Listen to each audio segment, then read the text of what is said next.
En complément de mon audio précédent consacré à l'histoire de l'Iran, je me propose ici de zoomer sur un cas spécifique de la culture iranienne, la religion iranienne, qu'on appelle mazdéisme ou zoroastrisme.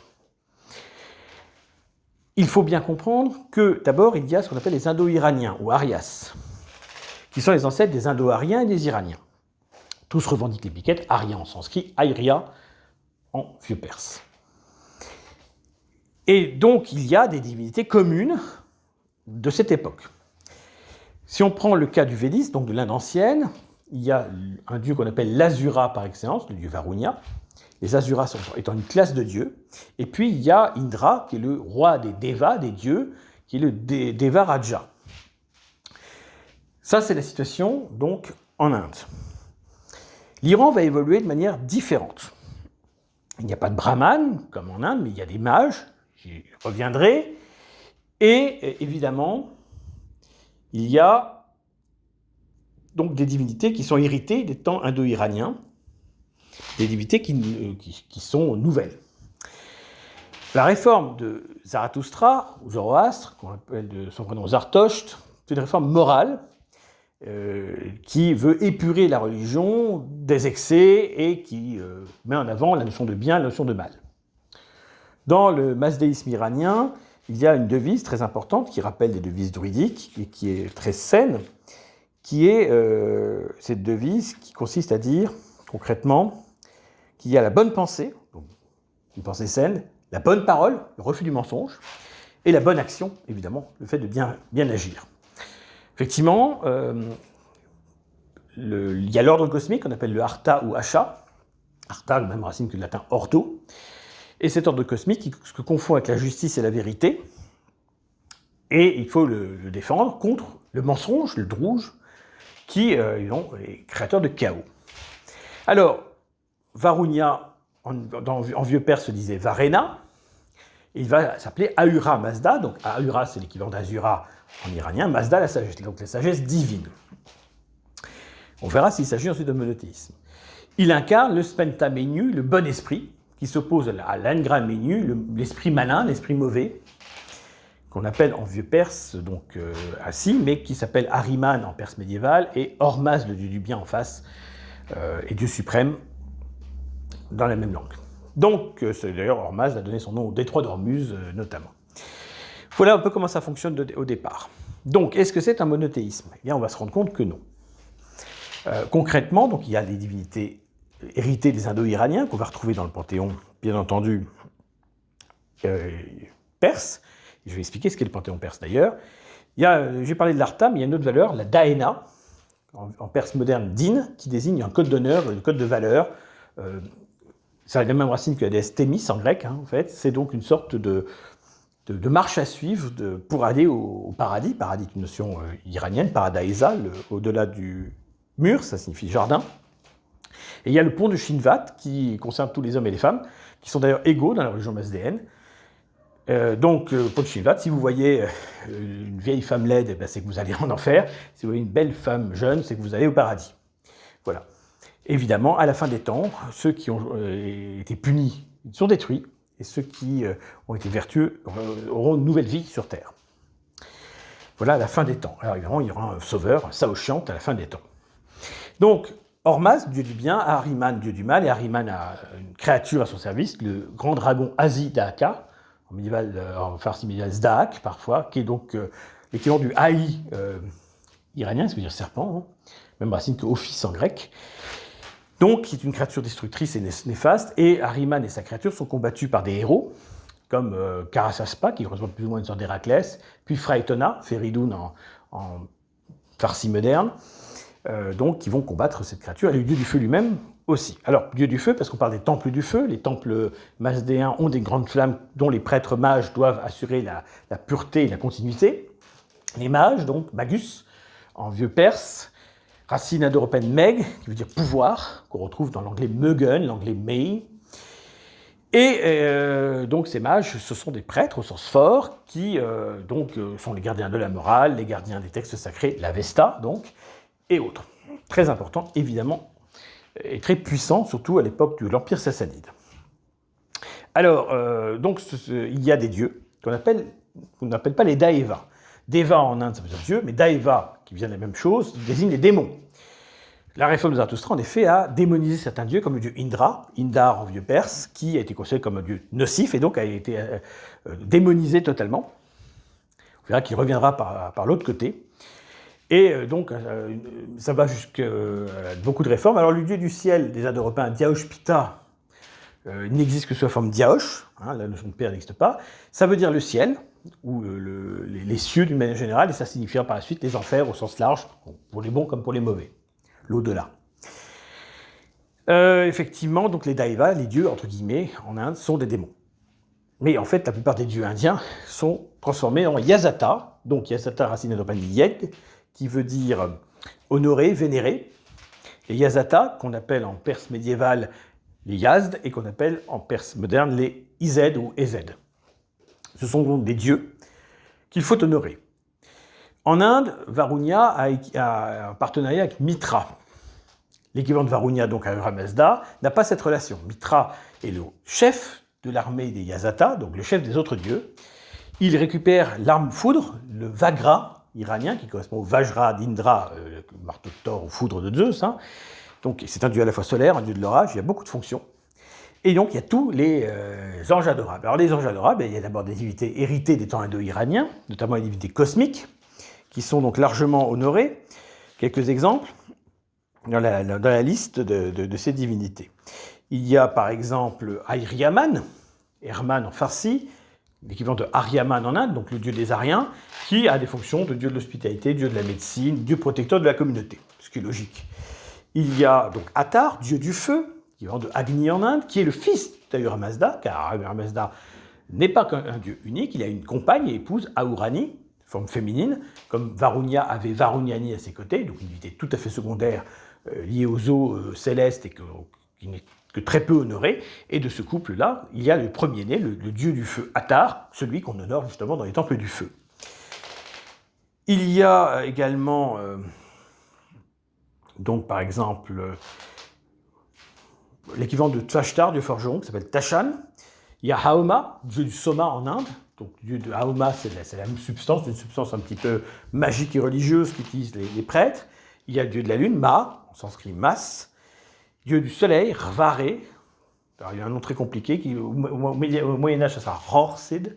Rorsid, ça donne le mot Rors en russe, qui désigne un dieu solaire, donc emprunté aux Iraniens. Il y a Vayu, ou Vata, dieu du feu. Usha, déesse de l'aurore. Donc, on voit des divinités évidemment totalement cosmiques. Si en Inde, Rati est la déesse de l'amour, épouse du dieu Kama, qui donne son nom au Kama Sutra et qui correspond plus ou moins à Cupidon, c'est Rata, qui est déesse de la charité, donc de l'amour spirituel, en Iran. Kam désigne le désir, mais n'est pas évoqué comme un dieu. Grande divinité importante, Anaïta, qui se rappelle Naïd en farsi, qui désigne la planète Vénus maintenant, donc déesse des femmes, déesse des eaux, déesse de la beauté, déesse de la lumière, déesse très importante, très honorée. Donc il y a Mitra, qui s'appelle Mir en perse médiéval, Mer en farsi moderne. D'ailleurs, Mer veut dire aujourd'hui le soleil. Vous pouvez dire soleil en farsi Mer, donc Mitra, ou Ur, le dieu Rors, Urvaré, dont j'ai évoqué tout à l'heure, a évidemment eu un nom qui a évolué. Voilà. Vous avez Raman, qui est dieu de la joie et du bonheur, qui correspond au héros et avatar Rama. Vous avez Rashnu, dieu de la justice, qui correspond en fait à Vishnu en Inde. Voilà un petit peu quelques divinités qu'on retrouve dans le monde indo-iranien et qu'on retrouve évidemment chez les Perses. Alors, parmi les divinités donc spécifiquement perses, il y a Tishtriya, qui est un dieu de la pluie, qui est un dieu du commerce, un dieu qui est un peu comme Hermès, a beaucoup de pouvoir variés et de l'intelligence et de la sagesse, appelé Tyr en farsi médiéval. Et donc, c'est un dieu important parce qu'il lutte contre la sécheresse en Iran, évidemment, ça compte. Et je crois qu'il est lié à la planète, à Sirius, donc l'étoile Sirius. Il a un petit rôle par rapport à ça. Deux divinités également importantes à signaler. Ashman, dieu du ciel, donc c'est en fait le Diaushpita indo-européen, mais qui est un dieu très mineur, et son épouse Zam ou Zamiat, la terre-mère, Zam comme le russe Zimia qui désigne la terre. Donc Zam ou Zamiat, c'est la terre-mère, car la terre est sacrée et divine pour les Iraniens, elle n'est pas un lieu de tristesse, évidemment. Il y a Vanant, qui est une divinité des étoiles. Apamnapat, qu'on retrouve en Inde également, qui est un dieu des eaux, et c'est un peu le feu qui sort des eaux, neveu des eaux, donc Une divinité déesse des eaux existe d'ailleurs à Ban. Vous voyez, on a un vrai panthéon, comme chez les Grecs. Voilà. Parendi est déesse de la richesse, du bonheur. Donc là aussi, la richesse n'est pas du tout démonisée. Il n'y a pas le côté anticapitaliste, entre guillemets, du christianisme ou de l'islam. Réussir sa vie, gagner sa vie, etc., ça ne choque pas. La notion de vérité est très importante. C'est la divinité héritée, la déesse héritée. Shista est la déesse de la sagesse, donc correspond à Athéna, Minerve. Vous voyez, on retrouve un panthéon vraiment tout à fait classique. Et puis alors, Indra a été démonisé, mais les fonctions du dieu de la guerre, du dieu de la victoire sont nécessaires. Elles reviennent sous la forme du dieu Veretragna, qui correspond à une épiclèse d'Indra en Inde, Vritrahan, briseur de résistance, donc Veretragna, celui qui triomphe de l'ennemi, qui est accompagné d'une divinité secondaire comme un dieu de la guerre classique, et qui est appelé donc Bahram en farsi, et qui désigne la planète Mars. Vous voyez, Naïd pour Anaïta, Vénus, Bahram, Mars. On est comme chez les autres Indo-Européens, notamment en Europe. Rien de bien surprenant dans ce contexte-là. C'est intéressant de signaler. Par exemple, Bahram, ou Veretragna, est accompagné de Hama, dieu du courage. Vous voyez, on est comme chez les Grecs. Et les Romains, il n'y a pas beaucoup de choses. Il y a d'autres divinités, évidemment, mais la notion de vérité est extrêmement importante. Culte de la vérité et feu à honorer, si on peut résumer. Alors, le masdéisme iranien est une religion extrêmement tolérante. Ne persécute pas les gens des autres peuples qui ont d'autres dieux. C'est pourquoi Darius reconstruira le temple de Jérusalem et pourquoi les Perses ne s'en prendront pas au temple grec, même s'ils incendieront Athènes, mais sans viser spécialement le Parthénon. Et ce n'est pas pour des raisons religieuses, bien évidemment, mais pour venger l'incendie de la ville de Sardes par des Athéniens 20 ans plus tôt. Donc, respect des dieux des autres, qui ne sont pas démonisés. Les démons existent, mais le peuple perse est un peuple élu, entre guillemets, et puis c'est une religion ethnique. C'est pour ça qu'il y aura un culte de Zeus Oromasdès, fusion de Zeus et d'Ahura Mazda en Cappadoce. Il y a cette tolérance qui est très importante. On ne convertit pas, puisque c'est une religion ethnique, mais en revanche, les sectes, les mouvements qui s'attaquent au masdéisme, qui menacent l'équilibre de l'ordre cosmique, sont combattus. Terme clair, toute scission du masdéisme iranien va être combattue par les empereurs, les chars, Sassanide notamment, et par les mages. Alors, quelles sont les hérésies, si on peut dire?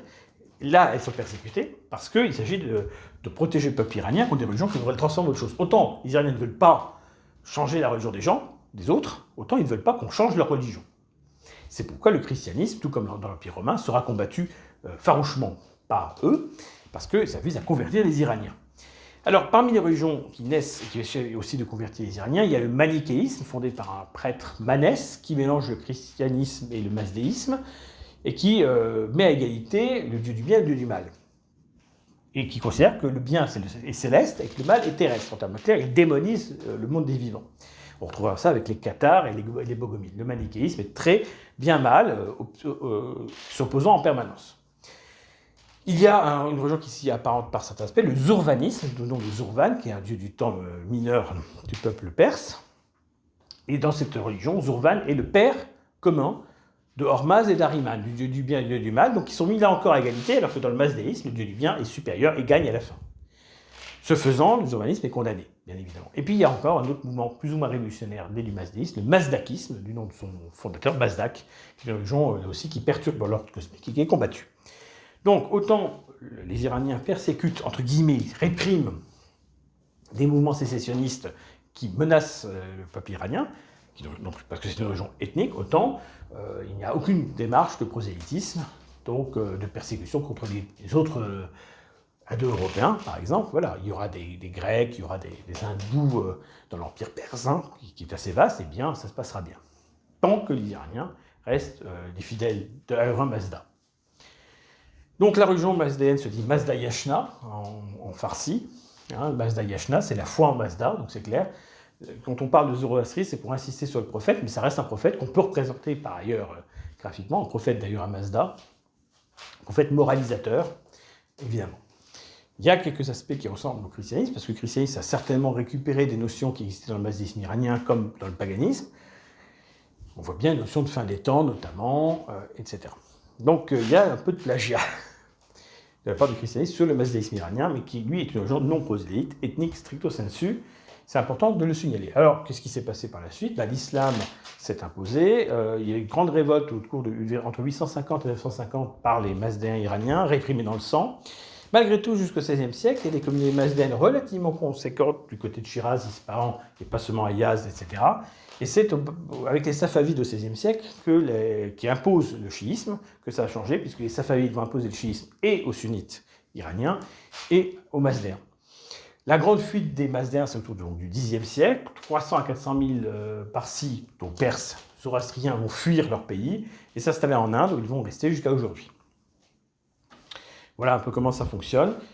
Et il y a officiellement 50 000 Mazdéens en Iran, donc notamment de Yazd et de Shiraz, mais il semblerait qu'en privé, beaucoup d'Iraniens aujourd'hui qui se méfient du régime islamiste, qui sont écœurés par la religion dominante, se tournent en privé vers le mazdéisme iranien, dans une forme, je dirais, de néo-mazdéisme, puisqu'en fait, ils ne vont pas forcément respecter tous les principes, loin de là, du mazdéisme, qui sont parfois des principes très contraignants, comme les tours du silence, parce que dans le mazdéisme médiéval et ultime, eh bien, le corps du mort est polluant pour la terre, le feu, l'air et l'eau, donc il faut le laisser dans des tours.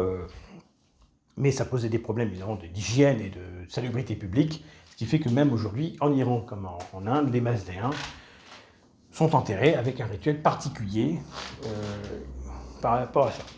Voilà, donc j'essaie d'être assez exhaustif sur ce qu'est la religion mazdéenne ou zoroastrienne, qui évidemment, dont on espère le renouveau en Iran. Mais il faut être très clair là-dessus, on est sur une religion indo-européenne, ethnique, qui ressemble à nos religions, mais avec des points qu'on retrouve dans la mythologie scandinave, une fin des temps, beaucoup de choses comme ça. Et le christianisme, donc, évidemment, qui va s'en inspirer, qui va le plagier par certains aspects. Voilà. Peut-être que le mazdéisme iranien, qui n'est donc pas un monothéisme, contrairement à ce qu'on croit, influencera le judaïsme. Par exemple, le démon Aishma Daeva, oui, Daeva démon, qui a donné Asmodée, est un démon évoqué dans le judaïsme et dans le christianisme. Asmodée, c'est un démon iranien. Parmi les démons, évidemment, tout ce qui est... il y a des êtres maléfiques qui représentent les différents péchés, avarice, etc., et qui ont une certaine puissance pour influencer les hommes et les tromper, et les amener à tourner leur dos au bien, et en payer les conséquences derrière, bien sûr. Voilà ce que je vais vous dire, chers amis.